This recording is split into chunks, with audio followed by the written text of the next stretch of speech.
Thanks everyone, and I think everyone online can get me too, so thank you for joining us tonight. How many of you, I always do that, I've copied Monty here, but how many of you have been at our Spaceport lectures before? Have or have not? A bunch of you haven't.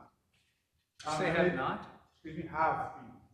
So we do have a mailing list. We have lectures roughly once a month during the academic year. They span a whole range of topics.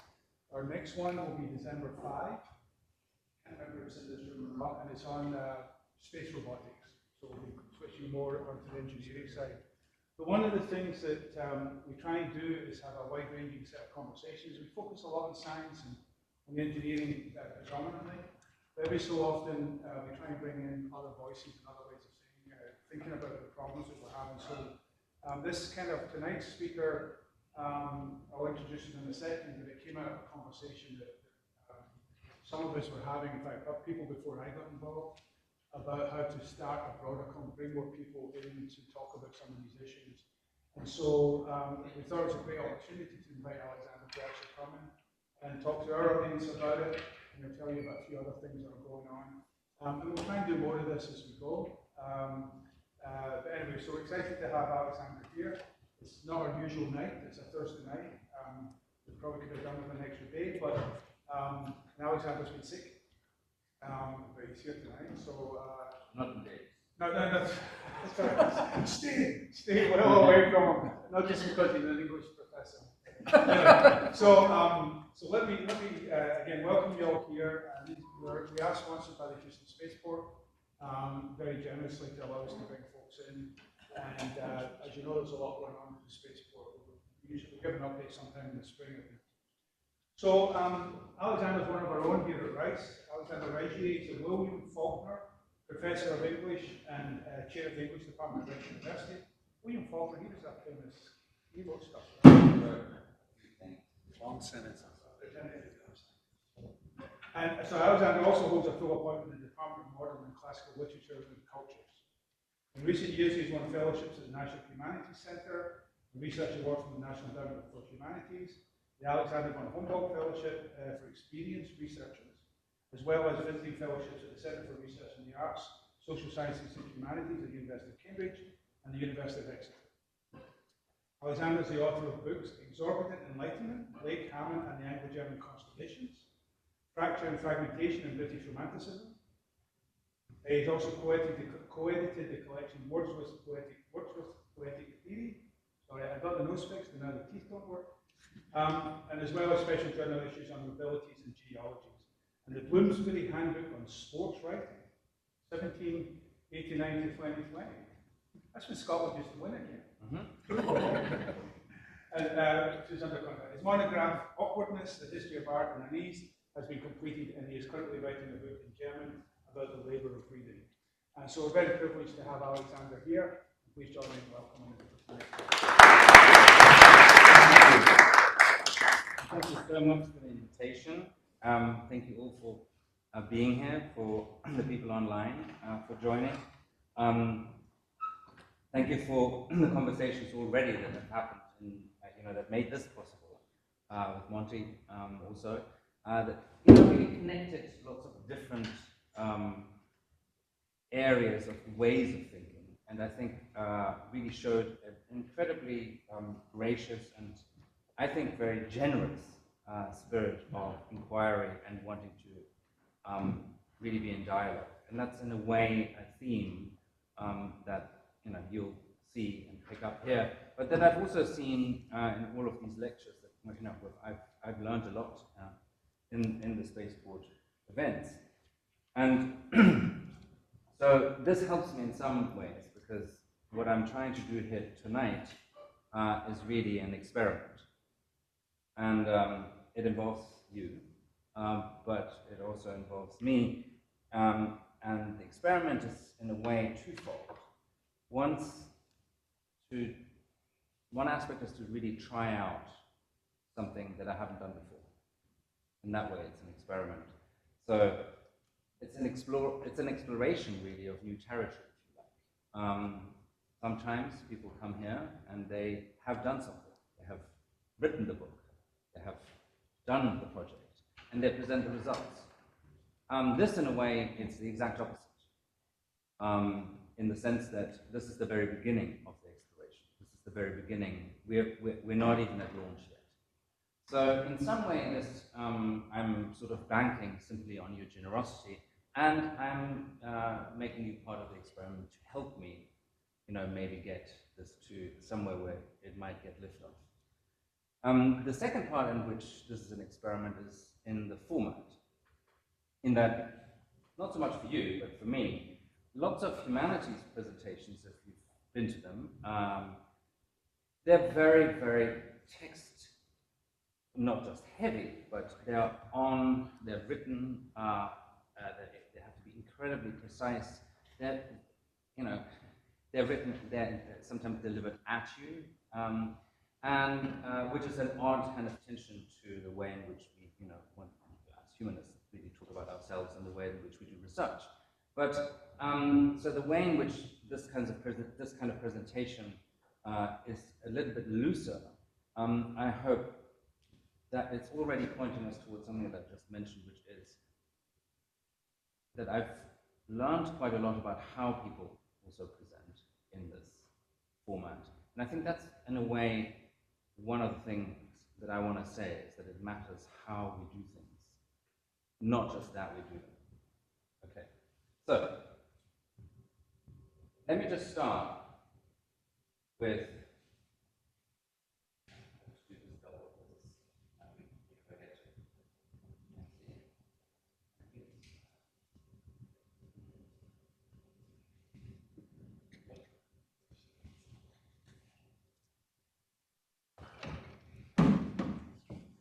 promise it was going to work. It's like, ew.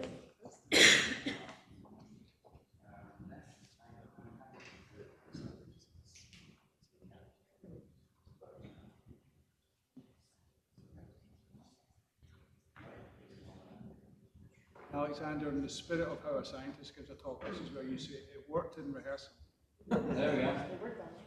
What did I do? That's fine. We got it. We've got so many clickers going on.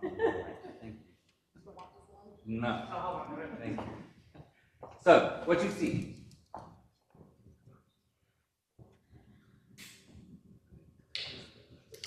You see a print by William Blake, poet and inventor, and also actually in weird ways a scientist and inventor of printing methods and so on. But what you see on when you really look at this,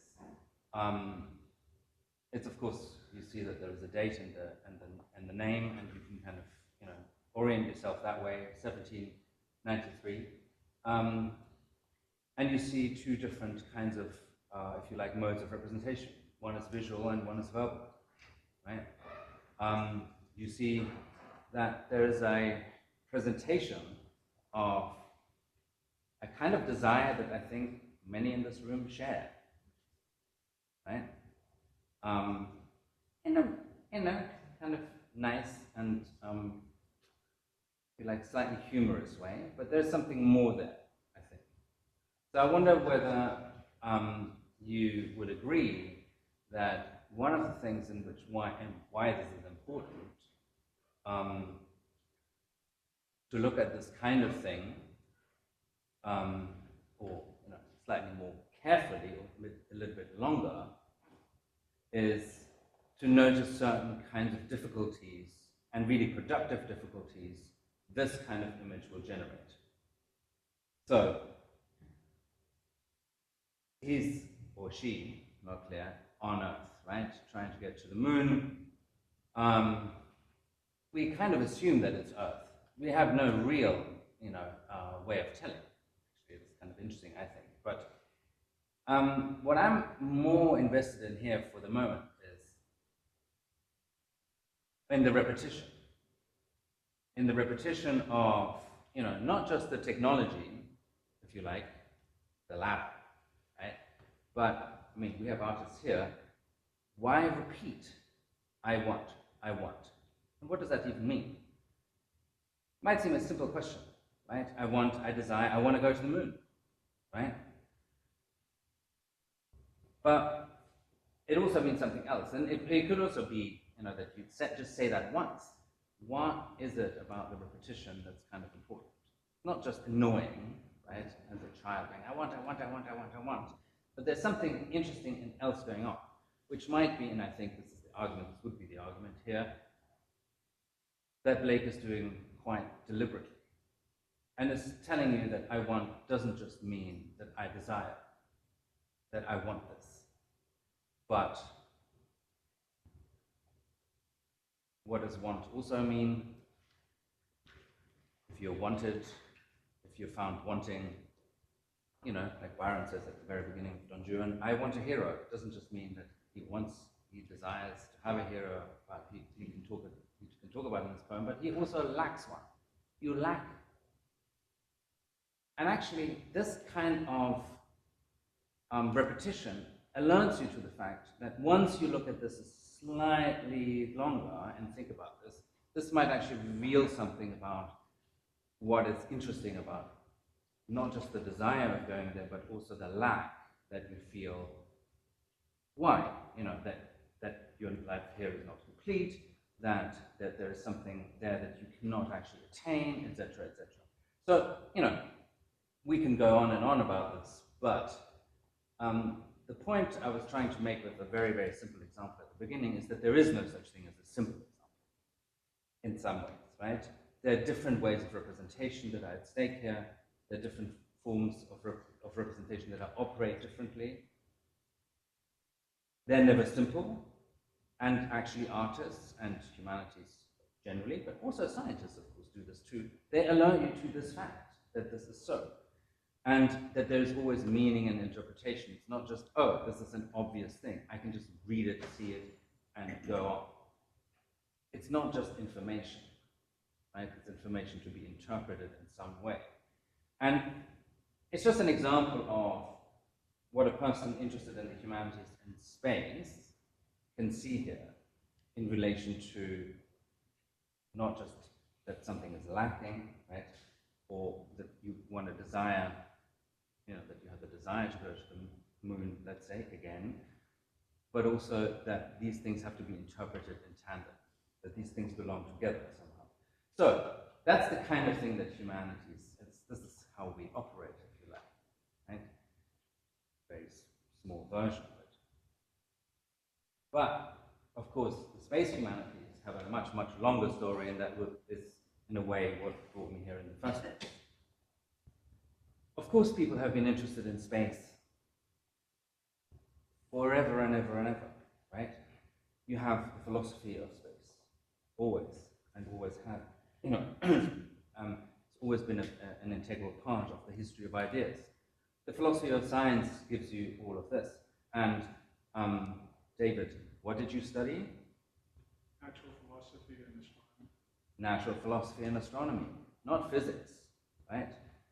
This is what it was called. And so until 5 minutes ago, and we can talk about this later. This wasn't 200 years ago, but... No, so my point is that until about very, very recently, actually, especially if we're interested in sort of, you know, spans of time that are generally longer than 200 years, the idea that these two things would be radically different is actually something that only really just happened, you know. And I just gave you, here are just two examples that have been very, very influential, right? People think about space not as just only something that is out there, that involves stars and planets and so on and so forth, but, you know, that involves also your own space. You know, the way in which philosophers think about space and time, of course, you know, Kant, you know, very famously thinking about, you know, can you even imagine anything at all, or think actually at all, without using the category of space? And the answer, I mean, from him is a resounding no. So, which makes it different from other kinds of categories, right?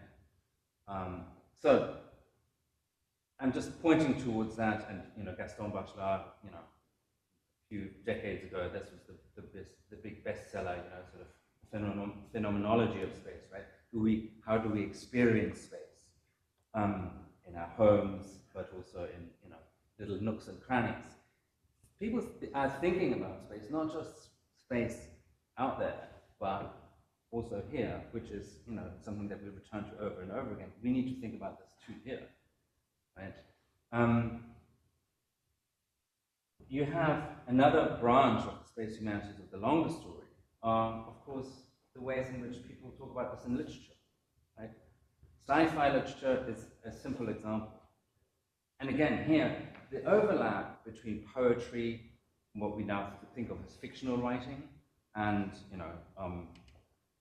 science, is actually, not as hard and fast, and it's certainly not as historically robust as we might want to think. So, I mean, Kepler, great sci-fi, actually. If you want to read some really, really good sci-fi, Johannes Kepler is one of the best. And, on top of that, you get a lot of science built in. But all the way from, there, Kepler to Butler, whose Parable of the Stars, of course, begins in 2024. So, there we go. Or something as akin to the Blakest The Little Prince here. Made me think of the way, just the illustration. The idea of thinking through the imagination and the sky, of course, itself, Romanticism, the way in which we operate, that's within the universe. That is something, space travel, that is something that has really been concerned the humanities or art or literature for a very, very long time. And here's your third branch, if you like, of the longer story, which is art. So you have art exhibitions covering, I've only just given you two here, of art exhibitions covering material from ancient Egypt. Again, this is the argument that this has always been there, right? Space humanities in some ways has always been there until the 21st century. There are two, here is the Moon from Inner Worlds Charter Space. That was an exhibit at the Louisiana Museum of Modern Art in Denmark in 2019, which is terrific. And I can really recommend also the catalogue. But you have one right now here happening in Houston. Some of you might have seen it at the Asia Society, Art in the Age of Artemis, which includes the fantastic work of Erika Blumenfeld, which is on the very right here, who's the artist, NASA artist in residence, and with us today, I'm pleased to say. So here is an example, of, here you have it in philosophy, you have it in art, you have it in literature, right, of a longer trajectory that, if you like, space humanities has always been around. So why don't we really know anything about it? Well, and give you another example of, actually a contemporary interest in how art actually, particularly after I think after the Apollo, actually, really began to think about space in a completely new way, and in its importance to art. I don't know whether you would agree.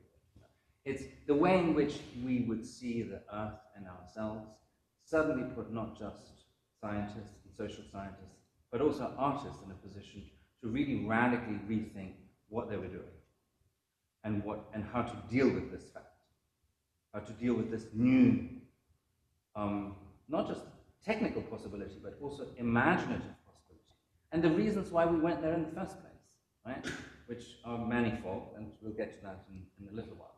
But here's an example of a Scottish artist, Katie Patterson, who's Glasgow-based. I should have to give a note here. And I think this is a really interesting project. So it's called The Dying Star Letters. And in 2010, Patterson subscribed to a mailing list, some of you might be on it, that alerts astronomers and scientists around the world when a death of a star has been observed and recorded. And whenever this happened, she then would write a quick letter announcing the death of the star and send it to a particular kind of recipient, right? A gallerist or a scientist. Now, the collection of all of these letters are then the Dying Star Letters. This is a way of interacting and thinking about space that is also, I think, really, really interesting, because it basically means it's not only about what is there and what you can see, but about the stuff that's gone. Or maybe you see it still, right? See that, but it's already gone. But it's an example of how art really is continuously interacting with these ideas. So, I mean, I just picture her work, but there's plenty of this kind of stuff going on. The result is a map of things that aren't there anymore, right? All the dead stars.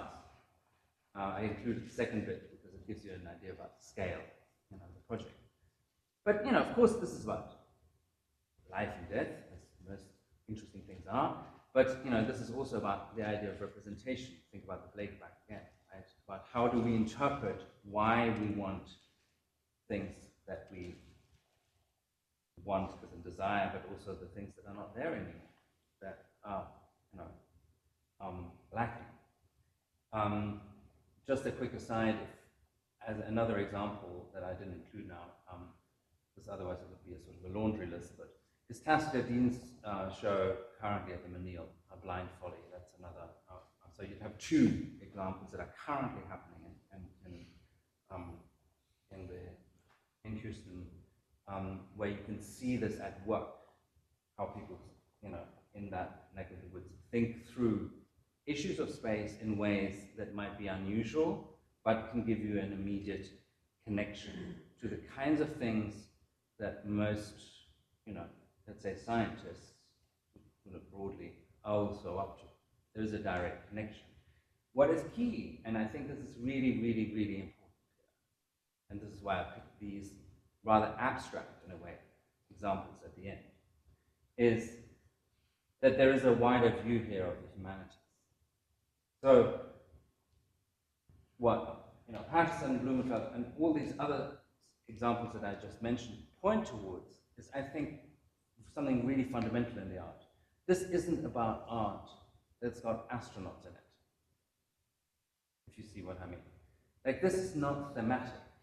I mean, it can be, they're not allowed into the pictures, but it's not, that's not about it. It's not a thematic representation of what is going on, rockets, astronauts, etc., but rather that the humanities, and this is the wider view, it's not really an overview effect, if you like, right? An analogous to that. But I want you to see something, or I want to suggest something that I think is fundamental about spatial humanities also, which is that the humanities are really branches, not just of literature, language, history, religion, philosophy, art. That's big, right? And that's a baggy sort of definition, just like science is. What does that mean? And it's, of course, a form of organizing education, like majors and departments and institutes and stuff like that. But it's really a concern with the culture and methods of inquiry to analyze, interpret human behavior, human thought, and not just thoughts, but the way we think, the artifacts and the activities that we're engaged in, meaningful activities, and again, meaningful activities in the sense of it has meaning that needs to be interpreted, that needs to, that there's something to be revealed. And if you like, space humanities is a subset of that larger remit of these questions address that are integral and absolutely central to the humanities still and remain, so, and I think that's a really, really important part of this aspect of what the space humanities can be about. That's really exciting, I think, because it suddenly connects up with certain things that we might not have thought about. So if we zoom back in a little bit, as space humanities, what could that be? It could be a subset that is invested in the larger remit of these general humanities questions in a way that they pose themselves since, say, the mid or the early 20th century. In other words, of course, space humanities in a way has a long, long history. This is the stuff that I mentioned before, but actually what space humanities might mean now is the kind of thing that we've been doing in space and in outer space since the mid-20th century. And that gives it a historically and I think geographically specific moment. It's interesting to do this in Houston, of course, right? And it's, of course, therefore also about a version of modernity and technology, and about disciplinary boundaries and what we see that we can give each other through critical analysis of the different parts, of the ways and the methods in which we operate. And I'm going to go for about 5 minutes, not off topic, but in a little deeper into one version of what that might look like. So, and in relation to technology in particular. So in Hannah Arendt's prologue to the human condition, right, she really reflects on the historically specific link of space, humanity, and technology. And I think this is an amazing sort of introduction. This is the very beginning of the book. Right? It's about the human condition of one of a great 20th century philosopher. In 1957, an Earth-born object made by man was launched into the universe, where for some weeks it circled the Earth according to the same laws of gravitation that swing and keep in motion the celestial bodies, the sun, the moon, and the stars. So she writes this over a year after, in 1958. This is a person who's deeply, deeply invested in the meaning of this event. For Arendt, this is bigger than splitting the atom. She actually says this. Right? Okay. But she's skeptical. It could be, and I know this looks like a wall of text, so I'm just going to read it. It could be that we, who are earthbound creatures, and some of you might disagree about that, right, and have begun to act as though we are dwellers, or we were dwellers of the universe, will forever be unable to understand. That is to think and speak about the things which nevertheless we are able to do. In this case, it would be as though our brain, which constitutes the physical material condition of our thoughts, were unable to follow what we do. So that from now on, we would indeed need artificial machines to do our thinking and speaking. If it should turn out to be true that knowledge, in the modern sense of know-how, and thought, so if it should turn out to be true that knowledge and thought have parted company for good, then we would indeed become the helpless slaves, and this I find interesting, not so much of our machines as of our know-how. Thoughtless creatures at the mercy of every gadget which is technically possible. Okay, that's an interesting sort of way of thinking. Yeah, exactly. My phone. Where is my phone? What is what we did just done now, right? We spent 20 minutes doing this. So here's an interesting. But what is key to me, I think, to say is this is not a technophobe, right? This is not somebody who says, oh, we shouldn't go. This is completely uninteresting. It says this is the most interesting or most consequential event, but it's really, really critical that we do something. Because we have understood that this is so consequential. So, here's her conclusion. What I propose in the following is a reconsideration of the human condition. And by the way, in the book, space travel doesn't make another appearance. Again, this is not thematic only.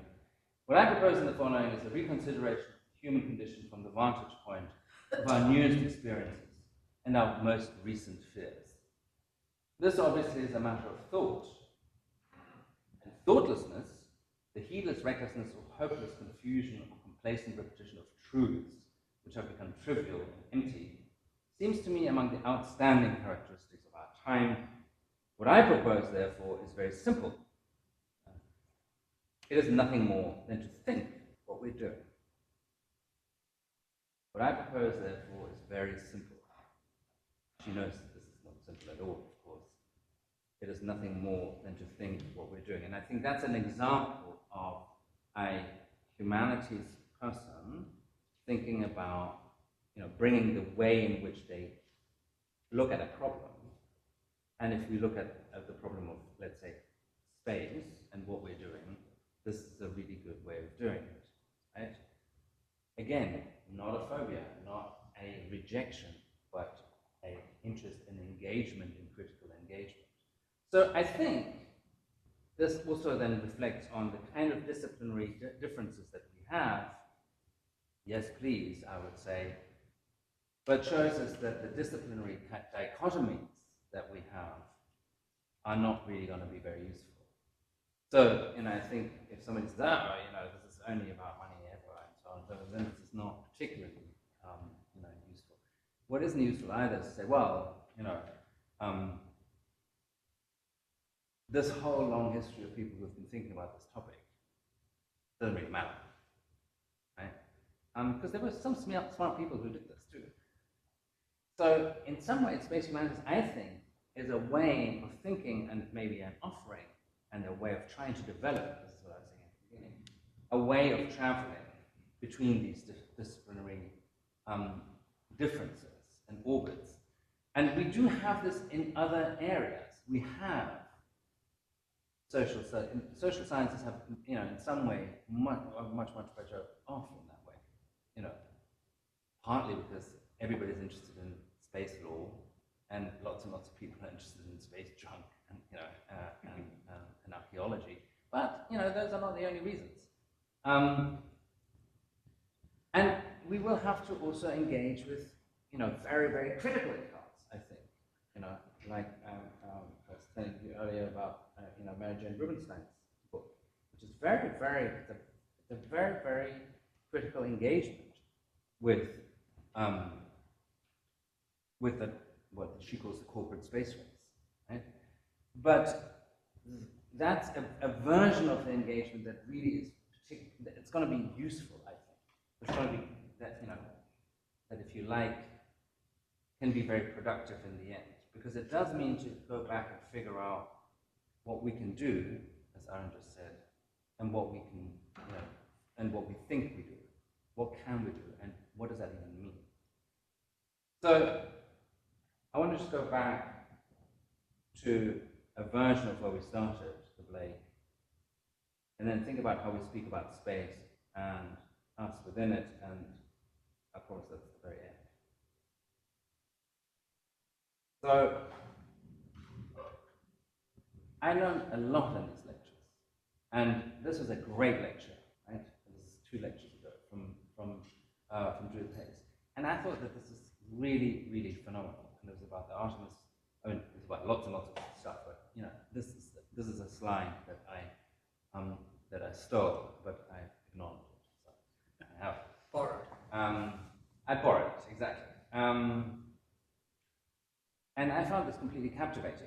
And what I agree with everything on this slide, and I'm very enthusiastic about the whole thing. But one of the reasons is that I go back to it, and I found it completely captivating, is that parts of this, I keep going back and thinking about what does that mean? What is the account of humanity, or the humanities that are attached to this humanity, right, that this is benefiting? And what type of benefit are we talking about? Because it's clear that we have learned this too, right, in all of these lectures. The benefit is manifold. It could be artistic, but it could be also economic. It could be, just a question of knowledge production. It could, what do we do, and this is the humanities person or Aaron speaking, what do you do when these benefits suddenly are in competition? How do you figure out what benefits all of humanity, right? And again,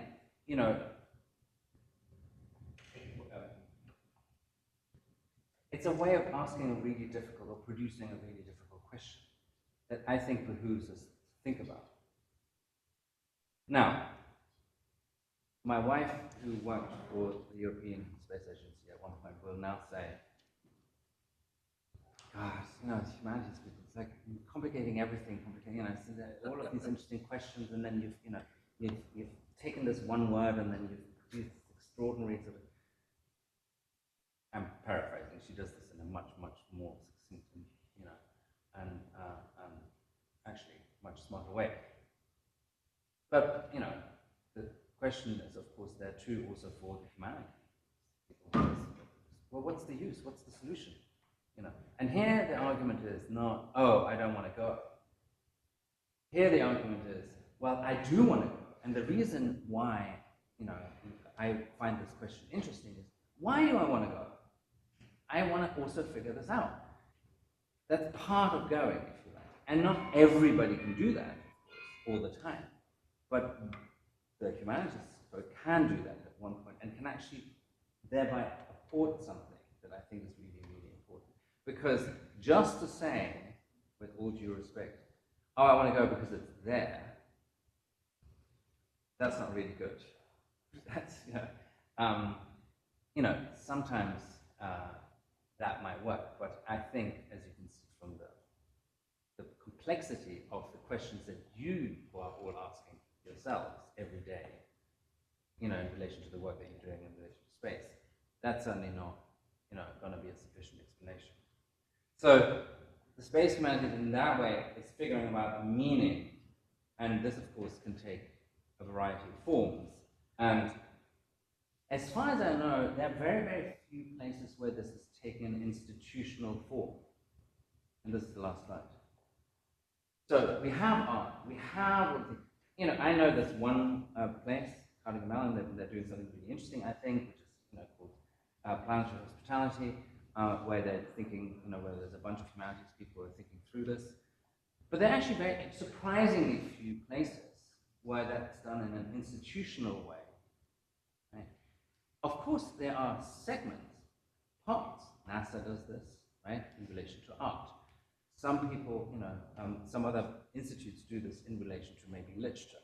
Science fiction, I mean, I can tell you as a chair of the English department, that's no longer some, understudied branch. We look at the way in which we have offered courses in that, it's captivating the imagination. But what I'm interested in, and this is what I'm getting to the very beginning again of, what do I have to assemble for liftoff here, is a way of doing this in a more structurally, coherent and maybe institutional way that can benefit us all, and where we can continue to have these conversations. So, and in the spirit of that, I thank you very, very much, and I'd be delighted to have questions and conversation.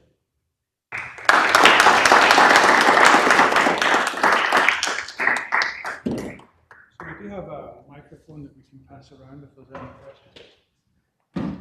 Everybody's always shy at first, so can I I? have a quick question. On one of your slides, you had a Das Vegan. Yes. Can you repeat the What question is so that? people Is that might- what's the English version? There is none. That guy. Yeah. So. Wilton Bottom, whatever. Oh, the translation. Yeah. This is straight to the world trade or something. It's das Weltenfahrzeug. Das Weltenfahrzeug is the world transportation vehicle. Okay. This is the guy who invented the helicopter. It's true. Hamann. This is 1899. Beautiful, right? It's all about propulsion, actually. Yeah, I think it's about, we'll be having a conversation today from a different context. It's all about propulsion. But Now, I wanted to ask before we got into the serious questions. No, so if your very first slide with the blade, right? I mean, one of the things that, I can make a joke about it because there's more than one, well, not about the presentation, but just, there's more than one person in the picture. Mm-hmm. So who's speaking? Yes. The other thing I could say is that the people on the right are NASA saying, I want, and then the person with the ladder is a scientist trying to come up with the technology to do it. Yeah. So, but Humanities at work. But you made the comment about, and I think it was good, right? The I want, the first I want could be I lack, and the second one is so I want something, or vice versa. But again, who's speaking? I mean, one of the first things I saw when you sent me this picture was, I'm going to give you the moon, like it's a kind of love story thing. I'm going to give you the moon. Is that part? Is there a context to this picture, or is it on its own? Is it part of a book about something else? So the context, which always matters in humanities too, of course, right, as in science, It's a book for children.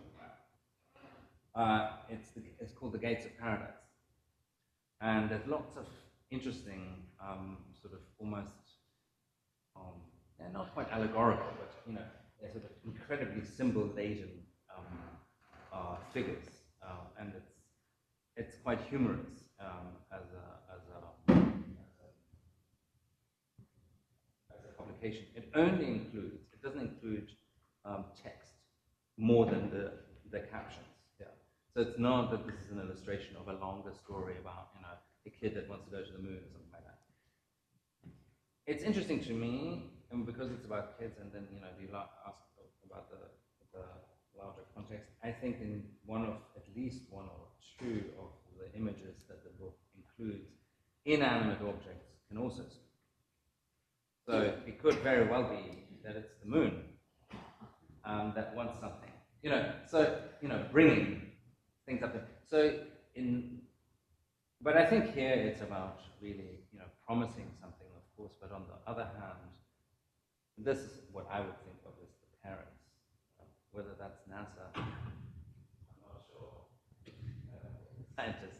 Thank you, David. But but what always just intrigues me now that you're drawing attention to this, the head of that creature or figure that is going up, it looks almost like one of those, spheres objects in the sky. And I think there's a real sort of reference back to, the humanities have a long sort of history, art has a long history of thinking of the head, of course, as, and sort of a symbolic representation of Earth, but also the universe. But yeah, good question. I can keep going unless somebody else sticks their hand We have a up. question. Okay, good. Who's it? Is it Marty or Erica? Thank you. Hi, can you hear me? Okay. This is just sort of it's more of a musing than a question, but maybe there's some additional conversation about it. I was thinking about your last slide of the, going back to the moon for all of humanity, and what does that mean, and discerning meaning about that statement. And it occurred to me that we have, and you were also talking about, is there some kind of structure or institution there where we get to talk about or decide what that means. And I was thinking about it in the context of the cultural heritage world, where when we want to inscribe something as significant and meaningful for all humanity, we have a format to do that, and it goes through a rigorous application process, and then that has to be reviewed, and oftentimes it can take years for something that is assumed to be important for all humanity to then be determined what the best use of that thing is, and how to care for it. And I think it's an interesting structure to think about in terms of this question, because I think one of the things I think the humanities is bringing to space interest is this idea of ethical considerations, and also determining. You mentioned competitions between uses and interests and benefits, but also conflicts of interests and benefits, and we've seen that play out over the last year, in fact, with some of the recent payloads. And anyway, it's just, I'm just musing, but I feel like there's a lot that we could continue to talk about, and I'd be curious to hear your thoughts on that. Oh, I think completely right. I mean, it's an incredibly right, it's a very, very important part of the conversation. And what I think, and this is why I was so honored about being invited to speak, because I think it really depends on how you and who you have that conversation with. So, it doesn't help, I think, if you've got a bunch of people who are trained in very, very, very similar ways, coming to, what they think are radically sort of different ideas in the seminar, but actually they're probably going to be relatively close to one another, especially if you compare this to, conversation with people who are very, very differently trained. So, I think, yes, that's right. Ethics is going to be a huge thing, right? You could think of something like, a course on space ethics, and, space law is nothing but that. I mean, we talk about this, and, I mean, maybe this is like a 2-minute excursion that I promise will answer, it relates to what you just said. Some things that humanities can do really well, some others it cannot. I think some of the things that it can do well is to really reflect on how cultural productions influence and are reflection. They're both influence and they're a reflection of the way in which people have really held very, very crucial assumptions about what is important. That sounds very abstract, right? But we talked about this, a couple of days ago. The reason why, everybody agrees that it's a really bad idea to, send people to, even if you could, to send to Mars right now, because, it's really dangerous. But, the assumption behind there is that, it's a value of human life. Now, that's not something that, has extended in the same way to all the creatures on the globe, until about 5 minutes ago. And there were, not too long ago, actually, there were people around of all of humanity that were perfectly, dispensable, or thought of being that way. I'm just mentioning this as a sort of an example.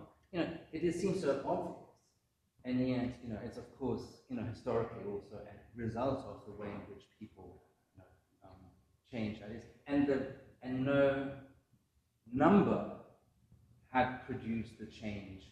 It was not some sort of form of, oh, look, here's an extraordinary new scientific paper that I will show you that, this is in fact, a really bad way to think about humans.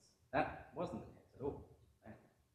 So, I mean, there's lots and lots of examples like this, but space law, if you think about law, the way in which cultural, especially, I don't think about Roman law, but, in which, the way in which your assumptions about what is important and what is valuable, and what is right and what is wrong, of course, connect. I mean, we talked about space, the Accords, right? What is the motivation behind, the Accords, for instance, would be precisely this, and the conversations to have about that need to involve, but I think you're going to have better conversations the more people that you have at the table. It will be more complicated, and it will also take more time. And that is a real practical consideration. If it takes more time, sometimes people who are quite willing not to have those conversations will pass you by. And that is a real consideration when it comes to, thinking about the dimension or making a pitch for or insisting on the importance of the humanities angle. Because to say, oh, well, we should just all stop and think about this for 200 years is also not an option. Right? So, but I completely agree. I mean, ethics are one big part of this. I think technology is another. I think the way in which we think about technology, that's what I picked it earlier. But I think the way in which people think about humans themselves and their relation to machines and technology, I think that's the other bit. And what it takes to be a rounded astronaut, right? I mean, I think this is kind of cute, right? The background picture. But there's a real, if you like, point here, right? About, what kind of books would you take, right? And what would they look like? Why would you have to even take them? Would it be not, important to exercise not just one's body in ways that we heard about and learned about this semester, that are absolutely crucial, but also, one's mind in ways that are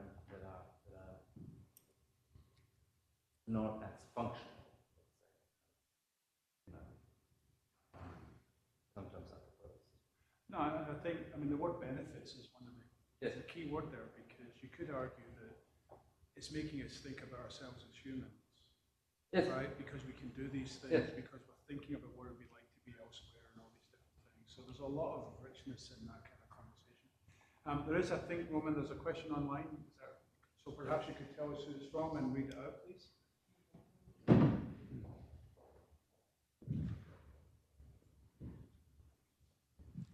Hello. This question is from Rin Del Papa. Wonderful, and I loved the fluidity from art to philosophy throughout your presentation. You mentioned this question or prompt of what does it mean to design space for all of humanity?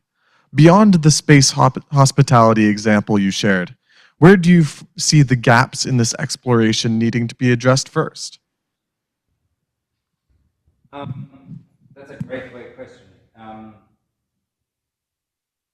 So if I had the answer, I would be much, much closer to the lift-off that I was talking about earlier. I do think that some crucial ones are about ethics, about benefit, about the way in which we think about, if you like, our assumptions about why it is a good idea or a desire in the first place to go elsewhere. I think that's one thing that's really important and present for this particular time. That wasn't a question that people asked before. That's a big difference to the long history of space humanities in the way that I would. I think another one is, but this is getting, I think, almost esoteric, is about representation. I think it's about the way in which we talk or visualize or think through what is meaningful and what is important in the way that we do it. And that this is why I insisted in this sort of maybe slightly too aggressive a way earlier about this is not just about art that's got, astronauts in it. I mean, it's about that too, right? I mean, Rauschenberg, great. But it's about making the connection on a level that is understandable and beyond the thematic, and actually making that putting that in language that everybody not just can understand but wants to understand. I think that's one of the huge challenges. I think that would be my guess. But as I said, it's one of those things with every project that I've done, and you start off and I'm sure you share this. It's part of the problem. I mean, I think that we often get asked the question, with all the problems on the earth, why are we spending money doing this? Right. You could apply that to why make movies, why write books, why read poetry, why go to university, and all these different things. And so the problem is it's very easy to see something you're not familiar with and think that it's not valuable because you think something else is valuable. And the more we have these conversations, and we see that it's every single one of these things is a human activity, however you define it, whether it be engineering, or whether it be science, or whether it be literature or art or whatever. And that's where we kind of all come together. And I think the nice thing about space, because I'm biased, but the nice thing about space is everybody has some kind of investment in it, either from a perspective of going or understanding or our place in it, and therefore that sort of thing. And I think that's the conversation we're actually. This is just the first of several things we'll be doing, but this is the kind of conversation we're trying to instill and generate. And I think it's important in a sense, not so that we can better describe why you should give NASA your taxpayers' money, but how it all fits into the whole scheme of things that we've been doing for centuries and millennia, and how it fits in different cultures as well, not just Western culture. But anyway. Completely agree. And actually, in some way, to see something like this as a way of an answer, because I need to, because I have the desire, but also because I feel a particular lack. But sorry, I have to answer the question. Well, yeah, actually, that sort of gets at something that I've been thinking of this whole time is how do we, what does that interface look like? The 1960s, the United States was able to do what it was able to do because of excitement around this new exploration, and largely the explorations that we are trying to do in space are very, very costly. But a picture like Earthrise helps to bring that out.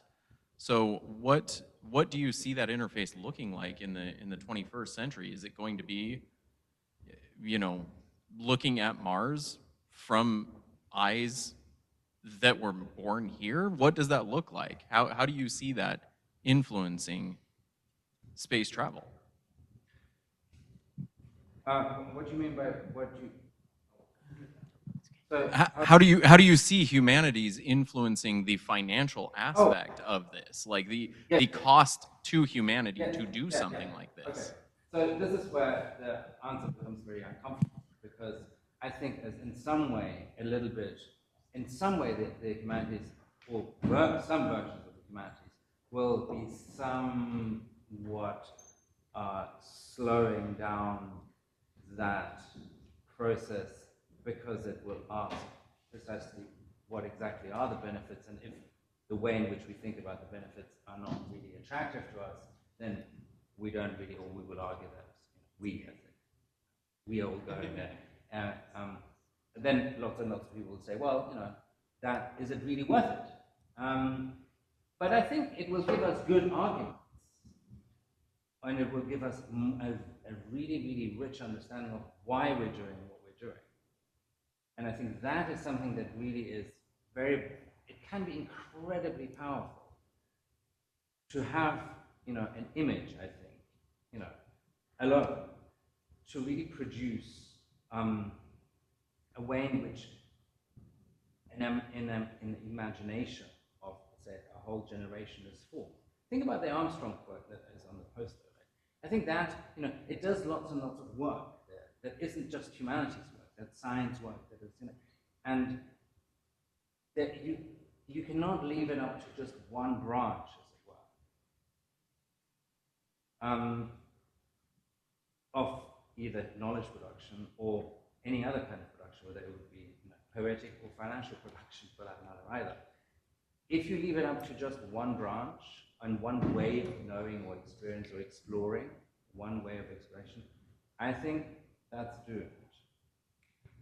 I mean, it can be very successful, sort of short term, right?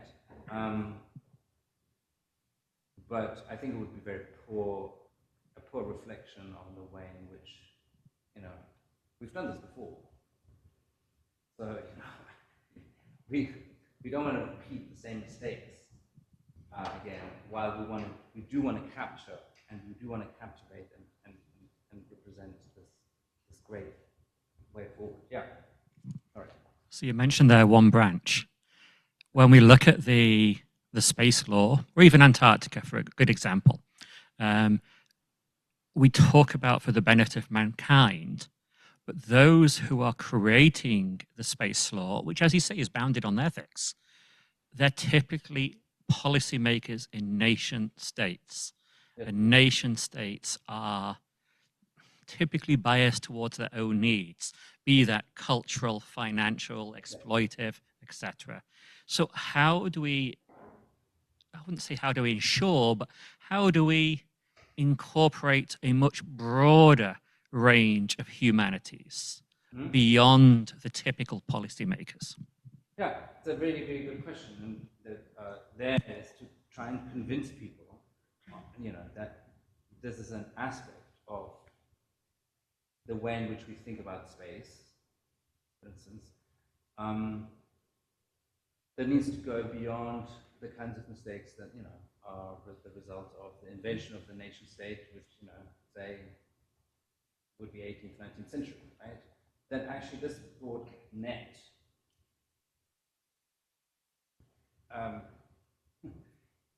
It was only really, really a positive experiment for some people. And yes, it's true that you have, that you sort of identify the self-interest, and then not just, rail against it, but, acknowledge it. And then, I must say, just be very critical of it. Not just in your own, area of knowledge production. So, a concrete answer would be the courts. What actually unites the nations in that accord is not just that they're nations, but that they have, they share particular kinds of versions of what is a benefit, what benefits are more important than others. And you know, the reason which you can get these reports done is not by saying, oh, you know, nations don't exist at all, but you know, you do get it done by saying, you know, here we have a really successful model. Now, it's not going to be ideal and perfect, that's for sure. I think my argument, I mean, I agree. This is a sort of a perfect example of where you know,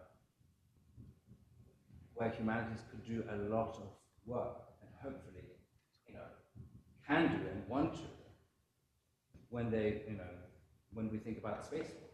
But to not have them there at all, or for us as humanities, we would say, oh, this has nothing to do with us, right? This is, you know, this is just, you know, like a rerun of what happened in the 17th century in the West. That doesn't work either. And so the conversations need to happen. But I think what the humanities will tell you is that, and I think that's right, and the sciences will do that too, is you can't just let it up to chance. Because there's two comments I would make to the last two questions. The first, we did have one of our previous spaceport lectures, I think during COVID, by Timi Aganaba. It's worth looking at because she's interested in the equity of if the moon belongs to everybody, then not only there should not be a few countries who benefit from it. And she's put some really good thought into that. So I encourage you to look. I think we recorded that one. But the other two comments, I think to what Alexander's saying to you, Andrew, is that you're right, but you have to start somewhere rather than not start at all. And then if you've got the framework, even if it might benefit the current space stations, there is the opportunity to contribute to changing that over time. Maybe not be easy, and we've got a whole history of where it's not easy. And I know there's individual countries who have put their own unilateral laws out about, you know, owning part of the moon or digging up the moon and selling water or whatever. But you have to, if you start with the notion that it's to use a Western example of the Wild West, then you don't end up having a framework in which to adapt to like some country that is not a spacefaring country right now becomes one. There's an entry point for them as opposed to, no, you're completely shut out. So you have to talk about the framework, and that has ethics, it has law, it has all these other things. And so you have to do that. And I think the same question, I'm sorry I don't know your name, although I do see you wearing the ISU shirt, so that's great, is that one of the challenges we have to try and answer your question is that we're at the start of, and we're looking forward, and we're trying to solve all these problems initially. When we've got all this history that led us, and it's not space history, but we've got all this history that's created the countries we have, that's created all these different things, good and bad, right? So it's not all good. So if you go back to that tribe or whatever that crossed the ice bridge, you know, from Russia to Alaska, did they know what they were getting into? Did they have to think about all the things what it meant? And so we're at that point when it comes to space, is we can project ourselves forward and say, if you're a biased person like me, this is all great, it's good, and it benefits humanity because it brings new technology or whatever. But it could be somebody has a different view, and until we get there, that view, we don't know what it is. We can project and we can have our biases and we can think about what's good and bad about it from our own perspective. But until we do it, we don't really have anything to argue for or against. Right? We can't say that was good and that was bad until we try it and learn from our mistakes. There's going to be a lot of mistakes the way things are moving, but that's where the challenge comes. This is why I think it's really important to have these kind of conversations, because it's not just a scientist saying, we're going to the moon because we can get great cell phone technologies. Or we can dig up water and we can have spacecraft that last for longer and it doesn't cost us much. We can come up with all these technical arguments, but there's a lot of human arguments as well. And then it's also a step to something, the next phase. And that's what we've done the history of humanity, is that step takes you to the next step. A whole bunch of garbage that happens around it, but each step takes you forward. And this is where I think we're at in space, and it's just a new generation. We've only been going to space for 1957. So whatever that is, 65, 67 years. Very young in the history of humanity. So I think there's a lot of conversation to be had. And I talked long enough for someone else to put his hand up, so that's great. Thank you very much. Please, go ahead. So I'm hearing about how we're all moving forward, but this is like diverging a little from the lecture, but Okay, sorry. If we're going to Mars and such, what would this mean to like Earth? And if we're just gonna leave Earth behind in the far future, what's gonna happen to Mars? Well, I mean, those are big questions. I mean, I think the person sitting next to you had a phrase, and if I don't know whether I heard you correctly,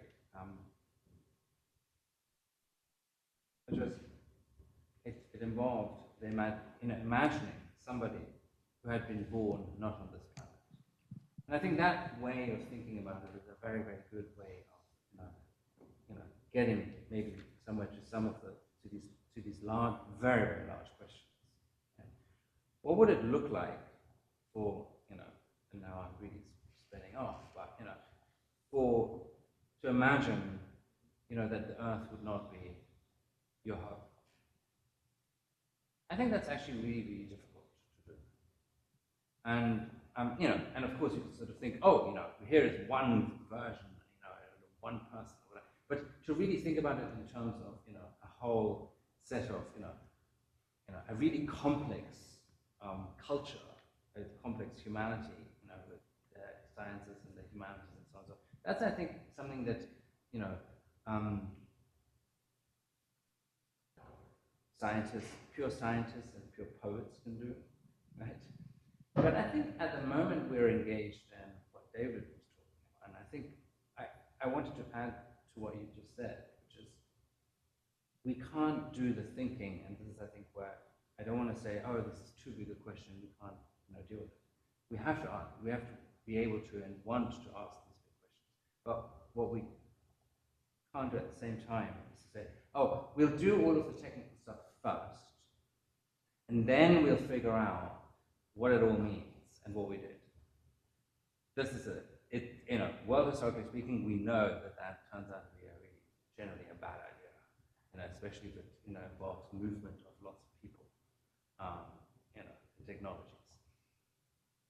So I think that would be one answer to your question is, well, in the only way in which we can do what you described as a process of where we are right now, in this very short period of time already, is to bring in these larger dimensions, but without necessarily saying, here is your answer. I already know the answer, because it will actually change. And it will change depending on what we do. It will change depending on what, the economics of it all do, but it also in terms of culture. It really is a massive kind of undertaking to think and convince people that this is not just worthwhile in the sense of paying for it, but really be behind it. And that is something that is, again, you can't prove to people that it's a good idea.